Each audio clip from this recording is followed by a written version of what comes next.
Isa na bago ang script.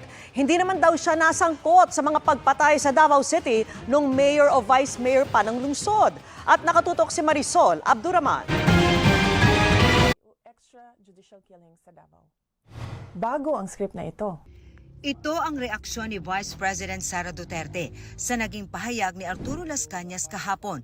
Si Las Cañas ang retiradong pulis at nagpakilalang dating leader at miyembro ng Davao Death Squad na sumalang sa pre-trial investigation ng International Criminal Court. At nagsabing ang Vice Presidente raw ang nagpasimula ng oplang tukhang nung siya'y mayor pa ng Davao City. Sabi pa ni Las Cañas, aabot daw sa 10,000 katao ang pinatay sa ilalim ng oplang tukhang sa Davao City noon.